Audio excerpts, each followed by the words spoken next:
Internal structures of heart. अब हम लोग देखेंगे आज कि किस तरह से हमारा ये हार्ट वर्क करता है। ये है राइट एट्रियम और है left atrium, left ventricle and right ventricle. ये इंटरनल सेप्टम है, जो कि सेप्टम का काम होता है प्योर और इम्प्योर का अलग करना।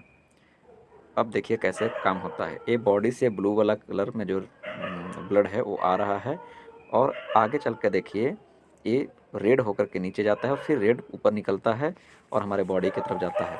इसका मतलब है कि लेफ्ट के साइड में प्योर ब्लड होता है और राइट के साइड में इम्प्योर ब्लड होता है।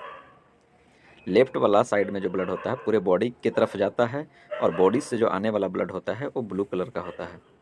अब देखिए ए आने वाला है और ऊपर में देखिए ब्लू जाता है, फिर रेड होकर के वापस नीचे आता है, फिर नीचे से वो वापस बॉडी में जाता है। अब ये सब का अलग अलग फंक्शंस है और ये सब का नाम भी है। तो यहाँ पे है, देखिए कितने यहाँ पे हमारे पास वॉल्व्स दिख रहे हैं जो नीचे की तरफ लगा हुआ है दो, उससे ब्लड फ्लो होकर नीचे आता है।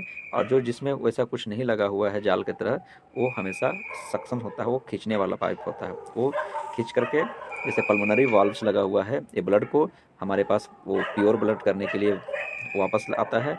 इसमें से देखिए एक आता है एओर्टिक वाल्व्स, एओर्टिक वाल्व्स में भी हमारा ब्लड जाता है प्योर होकर के। तो इस तरह से फंक्शंस होता है वॉल्व का।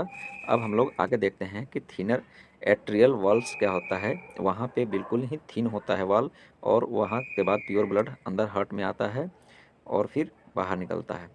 तो देखिए अब क्या होता है, लेफ्ट वेंट्रिकल वॉल्व ये थीकर होता है और राइट भी थीकर होता है।